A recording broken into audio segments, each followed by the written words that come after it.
ഒന്നുകിൽ ഇറാനെതിരെ സൈനിക നടപടി, അല്ലെങ്കിൽ ഇറാനുമായിട്ട് കരാറിലെത്തുക. ട്രംപ് ഏതെങ്കിലും ഒരെണ്ണം തെരഞ്ഞെടുക്കണമെന്നാണ് IRGCയുടെ ഇന്റലിജൻസ് വിങ് ഇപ്പൊ പറഞ്ഞിരിക്കുന്നത് എന്നുള്ളതാണ്.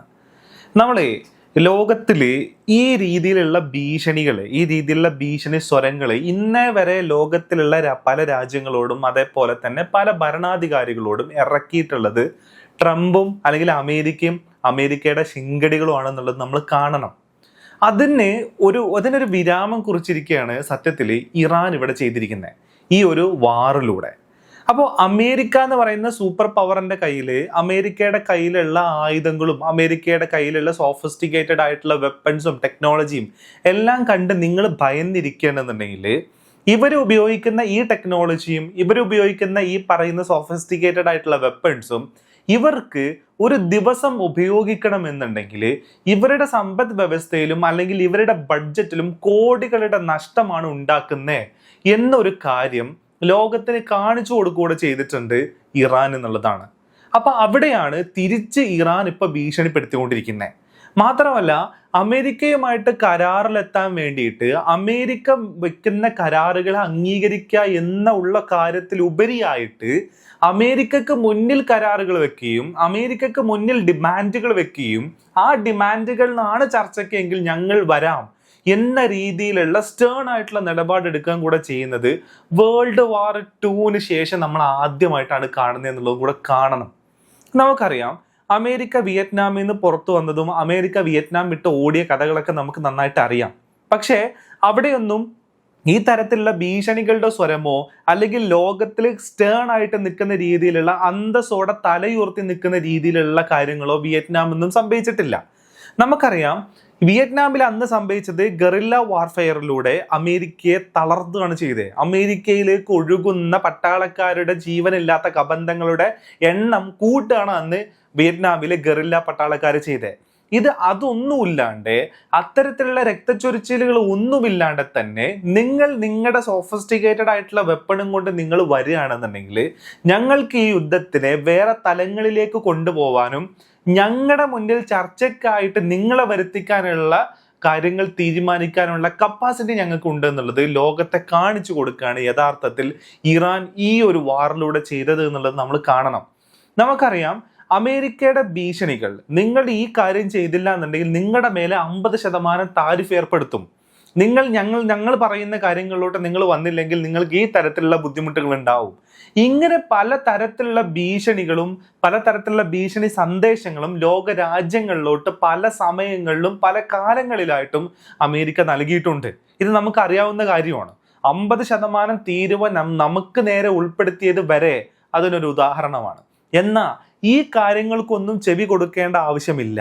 ഇവർക്കും ലൂപ്പ് ഹോൾസസ് ഉണ്ട്, ഇവർക്കും ചില കാര്യങ്ങളിൽ പരിമിതികൾ ഉണ്ട് എന്ന് മനസ്സിലാക്കുകയും അതിനനുസരിച്ച് പ്രവർത്തിക്കുകയും പെരുമാറുകയും കൂടെ ചെയ്തു ഇറാൻ എന്നുള്ളതാണ് ഈ വാറിന്റെ കാര്യത്തിൽ നമ്മൾ കാണേണ്ടത്. മാത്രമല്ല, ഇറാന്റെ പാർലമെന്റിൽ ഒരു നിയമം നിർമ്മിക്കാൻ വേണ്ടി പോവാണ്.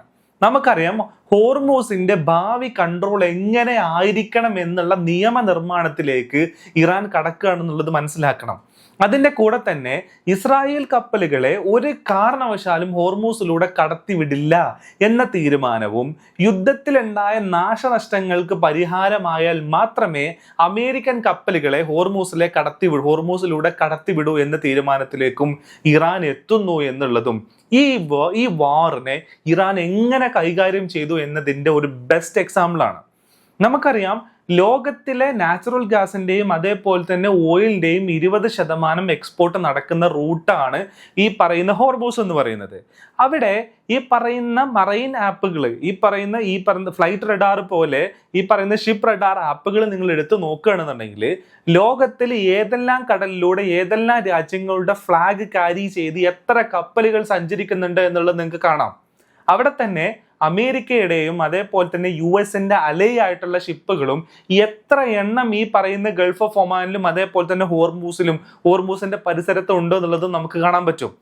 അപ്പോ അത്തരം കപ്പലുകൾക്ക് വരുന്ന ബാൻ, അത്തരം കപ്പലുകൾക്ക് കയറാനും സഞ്ചരിക്കാനുമുള്ള റൂട്ടിനെ ക്ലോസ് ചെയ്യാന്ന് പറയുന്നത് എത്രത്തോളം ഇമ്പാക്റ്റ് ഈ പറയുന്ന അമേരിക്കൻ എക്കണോമിയിലും അതേപോലെ തന്നെ ഈ പറയുന്ന ഷിപ്പ് ട്രാൻസ്പോർട്ടിലും ഉണ്ടാവും എന്നുള്ളതും കൂടെ നമ്മൾ ആലോചിക്കണം. അപ്പൊ ആ രീതിയിലോട്ട് അമേരിക്കയെ തിരിച്ച് ഭീഷണിപ്പെടുത്തുന്ന രീതിയിലോട്ട്, അമേരിക്കയെ ഫോഴ്സ് ചെയ്ത് നെഗോഷിയേഷൻ ടേബിളിലോട്ട് കൊണ്ടുവരുന്ന രീതിയിലോട്ട് ഇറാൻ മാറി എന്നുള്ളതും കൂടെ കാണണം.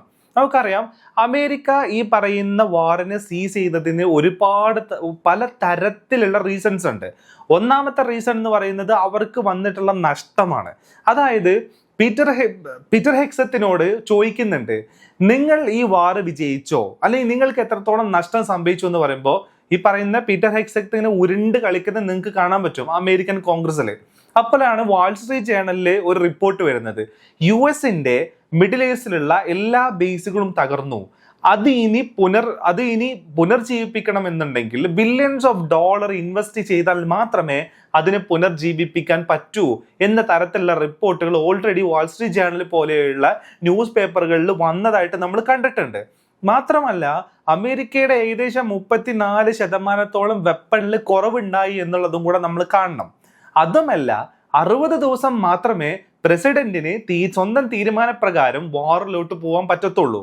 60 ദിവസത്തിന് ശേഷം ഈ പറയുന്ന കോൺഗ്രസിന്റെ അനുമതി ഉണ്ടെങ്കിൽ മാത്രമേ, അതും ഡിഫൻസ് ബജറ്റ് അനുവദിച്ചാൽ മാത്രമേ 60 ദിവസത്തിന് ശേഷം ഈ പറയുന്ന വാറിലോട്ട് പോകാൻ പറ്റത്തുള്ളൂ. അവിടെയാണ് ട്രംപ് മറ്റൊരു കളി കളിക്കുന്നത്. കുറച്ച് ദിവസമായപ്പോൾ തന്നെ ഈ പറയുന്ന സീസ് ഫയറിലോട്ട് പോവുകയും ഇപ്പൊ കോൺഗ്രസിന് കൊടുത്തേക്കുന്നത് ഇറാനുമായിട്ട് ഇപ്പൊ യുദ്ധത്തിലല്ല എന്നുള്ളതാണ്. സീസ് ഫയറിലാണ്, ഒരു തരത്തിലുള്ള മിലിറ്ററി ആക്ഷനും ഇല്ല എന്നുള്ളതാണ് കാണിക്കുന്നത്. അപ്പോൾ ഈ രീതിയിലുള്ള മൾട്ടിപ്പിൾ ആയിട്ടുള്ള പല തരത്തിലുള്ള ബുദ്ധിമുട്ടുകളിലൂടെ അമേരിക്ക കടന്നു പോകുന്നുണ്ട് എന്നുള്ളതാണ്. ഈ വാർ തുടങ്ങുന്ന സമയത്ത് പല തരത്തിലുള്ള അനാലിസിസ് നമ്മൾ കണ്ടിട്ടുണ്ട്.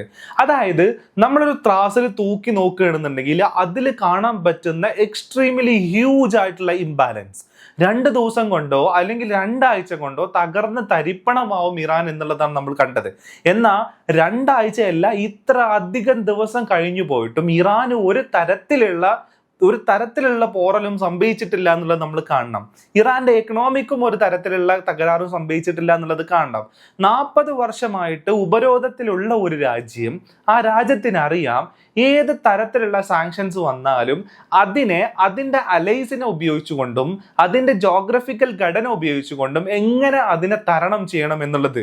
ഇപ്പോ അമേരിക്ക ഉദ്ദേശിച്ചിരുന്ന ഒരു കാര്യം, ഇറാന്റെ ഓയിൽ ഫീൽഡുകൾക്ക് നേരെയുള്ള സാങ്ഷൻസും ഇറാന്റെ കപ്പലുകൾക്ക് നേരെയുള്ള സാങ്ഷൻസും കൊണ്ടുവന്നു കഴിഞ്ഞാല് ഇറാന് ഒരു തരത്തിലും ഇറാന് പുറത്തേക്ക് എണ്ണ കൊണ്ടുപോകാനോ വിൽക്കാനോ സാധിക്കത്തില്ല എന്നുള്ളതാണ്. അങ്ങനെ ഇറാനെ പ്രഷറൈസ് ചെയ്ത് മീറ്റിംഗ് ടേബിളിലോട്ട് കൊണ്ടുവരിക എന്നുള്ളതായിരുന്നു അമേരിക്കയുടെ തന്ത്രം. അവിടെയാണ് പാകിസ്ഥാൻ 6 റൂട്ട് തുറന്നു കൊടുക്കുകയും സിൽക്ക് റൂട്ടിലൂടെ ഈ പറയുന്ന ചൈനയിലോട്ട് ഈ പറയുന്ന എണ്ണ എത്തിക്കാൻ ഇറാന് സാധിക്കുകയും കൂടെ ചെയ്യുന്നതെന്നുള്ളതാണ്. അപ്പോൾ ഇതിന്റെ എല്ലാം കൂടെ പശ്ചാത്തലത്തിലാണ് ലോക പോലീസും ലോക ഗുണ്ടായിസവും കാണിച്ചു കൊണ്ടിരുന്ന അമേരിക്കയെ IRGC വെല്ലുവിളിക്കുന്നത്. നിങ്ങളുടെ സമയം നിങ്ങൾക്ക് കുറഞ്ഞു വരികയാണ്, ഒന്നുകിൽ നിങ്ങൾ അസാധാരണമായിട്ടുള്ള സൈനിക നടപടിയിലോട്ട് നിങ്ങൾ പോവുക, അല്ല എന്നുണ്ടെങ്കിൽ നിങ്ങൾ കരാറിലോട്ട് എത്തുക.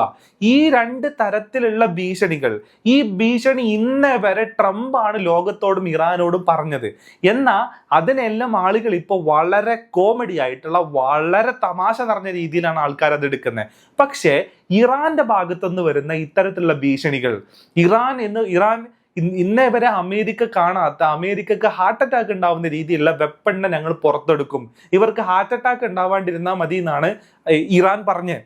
അപ്പൊ അത്തരത്തിലുള്ള ന്യൂസും അത്തരത്തിലുള്ള വാഗ്വാദങ്ങളും ഇറാൻ മുന്നോട്ട് വെക്കുന്ന സമയത്ത് നമ്മൾ മീഡിയ എടുത്ത് നോക്കുകയാണെന്നുണ്ടെങ്കിൽ എത്രത്തോളം സീരിയസ് ആയിട്ടാണ് അതിനെ കൈകാര്യം ചെയ്യുന്നത് നമ്മൾ കാണണം. പലതരത്തിലുള്ള സ്പെക്കുലേഷൻസും പലതരത്തിലുള്ള അനാലിസിസും വരുന്നു. ഈ വെപ്പൺ ആവാം, മാക് 5 അല്ലെങ്കിൽ മാക് 10 വരെ പോകുന്ന മിസൈൽ ആവാം. ആ തരത്തിലുള്ള സ്പെക്കുലേഷൻസിലേക്ക് മീഡിയ പോകുന്നത് നമ്മൾ കാണാൻ പറ്റും. എന്നാൽ നേരെ മറുവശത്ത് അമേരിക്ക ഇത്തരത്തിലുള്ള ഒരു ഭീഷണിയായിട്ട് മുന്നോട്ട് വരുന്ന സമയത്ത് നമുക്ക് കാണാൻ പറ്റും കോമഡി പീസായിട്ട് മാറുന്നത്.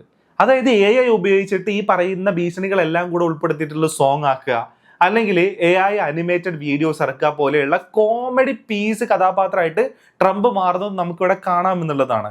അപ്പൊ സീരിയസ് ആയിട്ടുള്ള വോയിസ് പറഞ്ഞ കാര്യത്തിന് വിലയുള്ളവരായിട്ട് ലോകം ഇന്ന് കാണുന്നത് അമേരിക്കയല്ല, അത് ഇറാനാണ് എന്നുള്ളതാണ്. ഇറാന് വളരെ വേഗം ഈ ഒരു വാറിന്റെ ടോട്ടൽ ഡൈനാമിക്സിനെ ചേഞ്ച് ആക്കാൻ പറ്റി എന്നുള്ളതാണ് ഇതിലൂടെ എല്ലാം നമ്മൾ മനസ്സിലാക്കേണ്ടത് എന്നുള്ളതാണ്.